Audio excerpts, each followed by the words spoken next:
Petition విచారణ అర్హత ఉందో లేదో నిర్ధారణ తర్వాతే ప్రమాణం చేయడానికి ఆహ్వానించిన సంగతి మీకు గుర్తు చేస్తున్నాను. అదేవిధంగా ఆంధ్రప్రదేశ్ 16వ శాసనసభ సభ్యుల ప్రమాణ స్వీకార కార్యక్రమంలో 21/6/2024 జరిగింది. కానీ స్పీకర్ ఎన్నిక మరణాడు అంటే 22/6/2024 నాడు జరిగింది. ప్రతిపక్ష నాయకుడిగా గుర్తింపు ఇవ్వగలిగితే అధికారం కేవలం స్పీకర్కి మాత్రమే ఉంటుంది.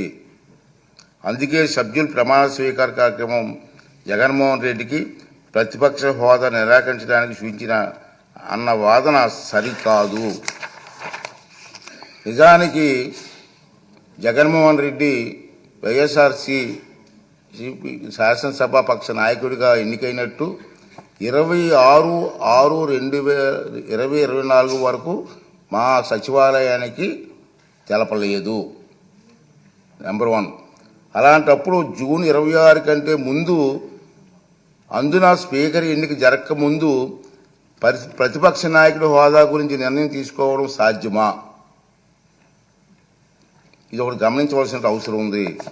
ప్రతిపక్ష నాయకుడి హోదా ఎవరైనా అర్హులా కాదా అనేది కేవలం రాజ్యాంగ సూత్రాలు, కోర్టు తీర్పులు, చిరకాల సాంప్రదాయాల ఆధారంగా మాత్రమే నిర్ధారించగలరు. ఆంధ్రప్రదేశ్ వేతనాల పెన్షన్ చెల్లింపు అనర్హతల తొలగింపు చట్టం 1953లో ప్రతిపక్ష నాయకుడి హోదా ప్రస్తావన ఉంది. ఆ చట్టంలో సెక్షన్ 12B ప్రకారం ఎవరైనా ప్రతిపక్ష నాయకుడి హోదా ఇవ్వాలంటే వారు చట్టసభలో సభ్యులై ఉండాలి. 2, వారు ప్రభుత్వ వ్యతిరేక రాజకీయ పార్టీ సభలో నాయకుడై ఉండాలి. ఇది క్లియర్గా ఉంది. 3, ప్రతిపక్షంలో ఉన్న పార్టీకి అత్యధిక సంఖ్యాబలం ఉండాలి. 4, మరీ ముఖ్యంగా ఆ వ్యక్తి సభాపతి ప్రతిపక్ష నాయకుడిగా గుర్తించాలి. ఒకవేళ అత్యధిక సంఖ్యాబలం గల ప్రతిపక్షాలు ఒకటి కన్నా ఎక్కువ ఉంటే పార్టీ హోదాను దృష్టిలో ఉంచుకొని వాటిని ఏదో ఒక పార్టీ నాయకుడిని సభాపతి ప్రతిపక్ష నాయకుడి హోదా కల్పించవచ్చు. ఈ విషయంలో ఏ ఒక్క ప్రతిపక్ష పార్టీకి ఎన్నికల్లో కనీసం 10% సీట్లు రాలేదు. కనుక ఎవరికీ ప్రతిపక్ష నాయకుడిగా గుర్తింపు దక్కలేదు. అలాగే 5, 7, 8, 16, 17వ లోక్సభలలోనూ 10% సూత్రాన్ని పాటించడంతో ప్రతిపక్ష నాయకుడిగా ఎవరు గుర్తింపు పొందలేకపోయారు. ఇటీవల పొరుగులో ఉన్న తెలుగు రాష్ట్రాల్లో 2021-2019 ప్రతిపక్షంలో ఉండే అతిపెద్ద పార్టీ నాయకుడు ప్రతిపక్ష నాయకుడిగా సభాపతి గుర్తింపు ఇచ్చారు. కానీ కొద్ది నెలల తర్వాత 9/6/2019 సభలో ఆ ప్రతిపక్షానికి సంఖ్యాబలం 10% కంటే తగ్గిందన్న నిర్ధారణకు రాగానే సభాపతి ప్రతిపక్ష నాయకుని ఇచ్చిన గుర్తింపును ఉపసంహరించుకున్నారు. అలాగే 8వ లోక్సభలో తెలుగుదేశం పార్టీకి 10% సంఖ్యాబలం లేకపోయినా ఉపేంద్ర గారిని ప్రతిపక్ష నాయకుడిగా గుర్తింపు లభించిందన్న మాట కూడా అవాస్తవం. మనం మాట్లాడుతున్నారు టీవీలో, ఉపేంద్ర గారికి ఇచ్చారు కదా మీరని.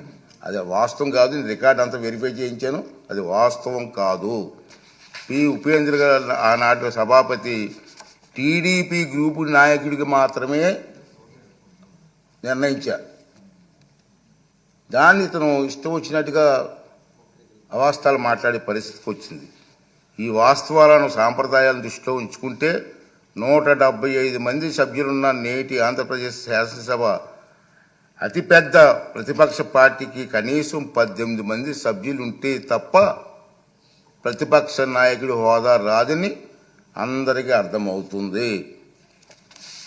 ఈ నిబంధనలు, సాంప్రదాయాలు ఉదాహరణలో జగన్మోహన్ రెడ్డికి తెలియదని చాలామంది అనుకుంటున్నారు. కానీ తప్పు. తెలుసు. ఎందుకంటే 2019 జూన్ 13న ముఖ్యమంత్రి హోదాలో ఆయన ఇదే సభలో ప్రసంగిస్తూ చెప్పిన మాటలు మనందరం గుర్తు చేసుకోవాల్సిన అవసరం ఉంది. చంద్రబాబు నాయుడు గారికి 23 మంది శాసనసభ్యులు ఉన్నారు. ఒక 5 కానీ లాగేస్తే ఆయనకు 18 మంది కూడా ఉండరేమో. ఈ హోదా 17 మంది ఉంటారు. అప్పుడు ఆయన ప్రతిపక్ష నాయకుడు స్టేటస్ కూడా ఉండదని చెప్పి ఇదే జగన్మోహన్ రెడ్డి గారు ఈ హౌస్లో మాట్లాడిన సంగతి మీ అందరికీ తెలుసు. మరి అది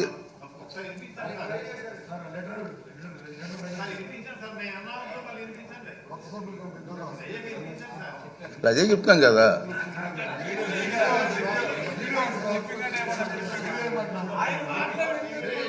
ఆయన మాటలు వినిపించాలా? అయితే మరి ఇక్కడ రికార్డు చేయాలి, మరి వినిపిద్దాం.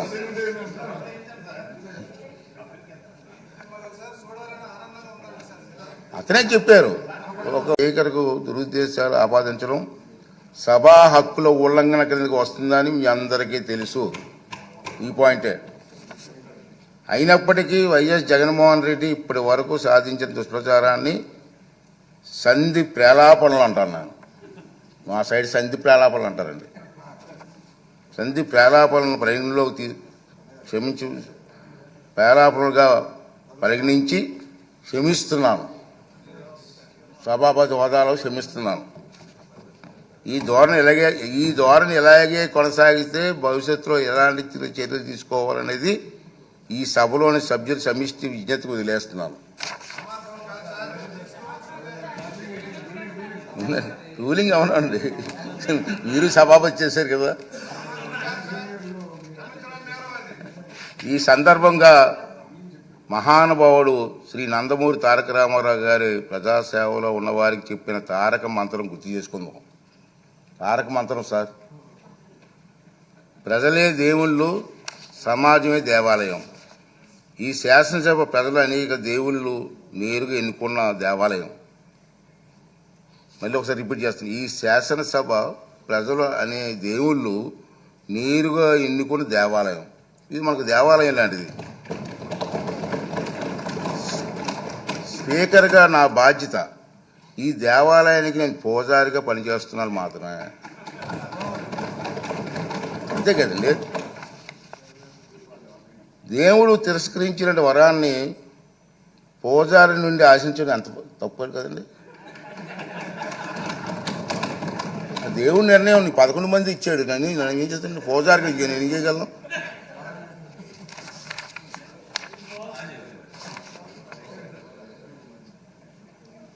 ఈ నియోజకవర్గాల్లో ప్రజలు ఈ సందర్భంగా వాళ్ళ సభ్యులు కూడా రావట్లేదు, మీరు చూస్తూనే ఉన్నారు. ఈ సందర్భంగా సభకు దూరంగా ఉంటున్న సభ్యులకి నా విజ్ఞప్తి ఏంటంటే, మీ నియోజకవర్గాల్లో ప్రజలు మీకు ఇచ్చిన గౌరవాన్ని, బాధ్యతను గుర్తు చేసుకోండి. మీకు సభకు దూరంగా ఉంటే మీ నియోజకవర్గాల సమస్యలు సభలో ఎవరు ప్రస్తావిస్తారు? వాటికి పరిష్కారాలు ఎలా సాధిస్తారు? ఈ బాధ్యతను గుర్తించి మిమ్మల్ని నమ్ముకున్న మీ ప్రజల గొంతు వినిపించడానికి సభకు హాజరు కావాలని, రాజ్యాంగం మీకు అప్పగించిన బాధ్యతను సమర్థవంతంగా నిర్వహించాలని విజ్ఞప్తి చేస్తున్నాను. నమస్కారం. ఈ రూలింగ్ తాలూకు ఇంగ్లీష్ కాపీని కూడా సభ రికార్డులో భాగంగా ఉంటుందని చెప్పి సందర్భం మనం చేస్తూ మీ అందరి దగ్గర సెలవు తీసుకున్నానండి. ఈ రూలింగ్ ఇవ్వాలనే ఉద్దేశంతో దీన్ని తెర వేయాలి, ఎక్కడో తెర వేయకపోతే పబ్లిక్ అందరికి తెలియాలా. అందుకే సామాన్యులకు అర్థమైన విధంగా చెప్పాలనే ఉద్దేశంతో నేను ఈ టైం తీసుకోవడం జరిగిందని చెప్పి మనం చేస్తూ,